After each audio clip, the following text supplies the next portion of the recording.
తమ రూటే సపరేట్ అన్నట్లుగా వ్యవహరిస్తారు కరీంనగర్ మున్సిపల్ కార్పొరేషన్ అధికారులు. దాడులు చేసే ప్రాంతాలను వదిలి అవసరం లేని చోట తనిఖీల పేరుతో నిర్వాహకులకు చుక్కలు చూపిస్తారు.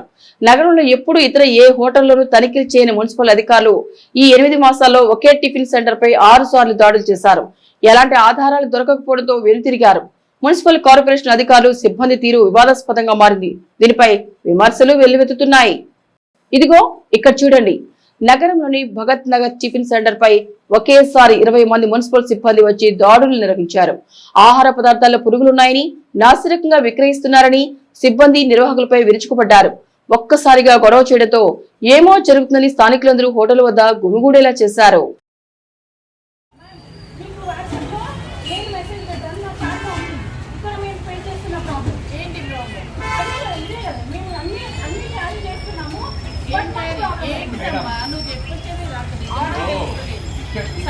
ఇక్కడ లైసెన్స్ మాకు కావాలి.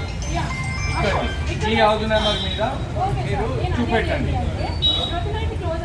క్లోజ్ అయిపోతే పోనీ అమ్మా, మేము దాని గురించి అడగట్లేదు.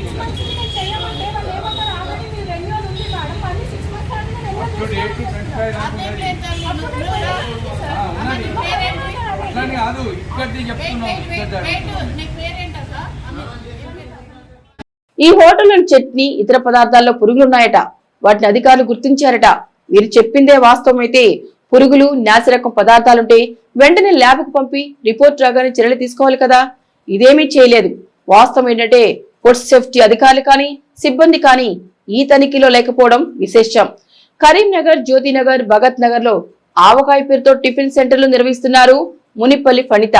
ఒకవైపు శ్రీసేవ మార్క్ ట్రస్ట్ పేరుతో సేవా కార్యక్రమాలు, మరోవైపు టిఫిన్ సెంటర్ ద్వారా సుమారు 30 మందికి ఉపాధి చూపిస్తున్నారు.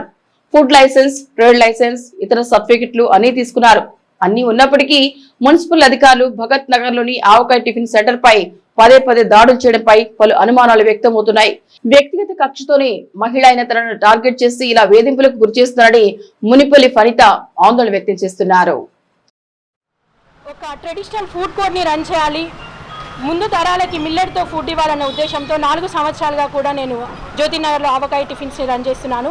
ఈ 4 సంవత్సరాలుగా లేని ప్రాబ్లం నేను ఎప్పుడైతే భగత్ నగర్లో గత సంవత్సరం ఆగస్టులో ఇక్కడ ప్రారంభించానో, ఇక్కడ మున్సిపల్ వాళ్ళ ద్వారా కానివ్వండి, ఇక్కడ ఉన్న ఎక్స్ కార్పొరేటర్ ద్వారా కానివ్వండి, మాకు అనేక రకమైన ఇబ్బందులు ఏర్పడుతున్నాయి. అయితే ఈ ఆగస్టు నుండి ఇప్పటి వరకు కూడా ఒక 5 టైమ్స్ ఇక్కడ మా దగ్గరికి దాడికి వచ్చారు మున్సిపల్ వాళ్ళు. వాళ్ళందరినీ ఎదుర్కొని నేను అన్ని సర్టిఫికేట్స్ చూపెట్టి మేము జెన్యూన్గా వర్క్ చేస్తున్నాము, మా దగ్గర ఫ్రోజన్ ఐటమ్స్ ఏమీ ఉండవు, కేవలం ఒక 3 రూమ్లలో ఇవి ఒక 10 మందికి ఉపాధిని ఇస్తూ నేను ఇక్కడ రన్ చేస్తూ ఉంటే డిజాస్టర్ వాళ్ళు కానివ్వండి, అమర్ అనే వ్యక్తి కానివ్వండి, ఫుడ్ లైసెన్స్ కోసం, ట్రేడింగ్ లైసెన్స్ కోసం అనేక ఇబ్బందులు పెట్టారు. ఇవన్నీ కూడా నేను ఒక 5 ఇయర్స్గా నేను క్యారీ చేస్తున్నాను. నేను ఎప్పుడూ రెన్యువల్ కూడా చేస్తాను. అలాంటిది ఈరోజు గత 4 సార్లు ఇక్కడికి వచ్చి మాదైనా ఎవరైతే దాడి చేశారో వీళ్ళందరూ కూడా ఈరోజు మూకుమ్మడిగా ఒక 20 మంది మున్సిపల్ డిపార్ట్మెంట్ తీసుకొని వచ్చి, అంతేకాకుండా అడిషనల్ కమిషనర్ అయిన సువార్త గారితో ఇక్కడికి వచ్చి మా మీద దాడి చేయడం జరిగింది.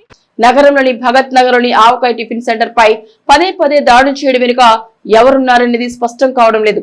స్థానిక మాజీ కార్పొరేటర్ తనపై కక్ష సాధింపు చర్యలకు పాల్పడుతున్నట్లు టిఫిన్ సెంటర్ నిర్వాహకురాలు చెబుతున్నారు. దీనిపై జిల్లా కలెక్టర్, ఇతర ఉన్నతాధికారులకు ఫిర్యాదు చేయనున్నట్టు చెబుతున్నారు మునిపల్లి ఫణిత. కేవలం మా బిజినెస్ మీద దాడి చేయాలి, ఇక్కడ ఏదో న్యూసెన్స్ చేయాలి, వీళ్ళు ఏదో తప్పు చేస్తున్నారని ప్రజలకు తెలియజేయాలి, ఈ ఆవకాయని క్లోజ్ చేయాలన్న ఉద్దేశంతో ఈరోజు దాడి జరిగింది. మా వర్కర్ల మీద కూడా ఈ మున్సిపల్ వాళ్ళు దాడి చేశారు. మీకేమైనా ప్రాబ్లం ఉంటే లీగల్గా మీరు అడగాలి, క్వశ్చన్ చేయాలి, మేము ఇస్తాం. కానీ వర్కర్ల మీద ఇక్కడ దాడి చేయడం అనేది చాలా అమానుషం.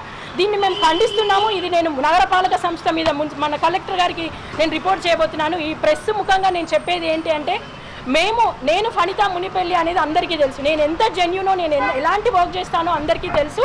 ఇక్కడ మా దగ్గర ఎలాంటి తప్పు జరగకుండా ఏదో సృష్టించి ఇక్కడ మా బిజినెస్ని కొలాప్స్ చేయాలనే కంకణం కట్టుకున్నారు.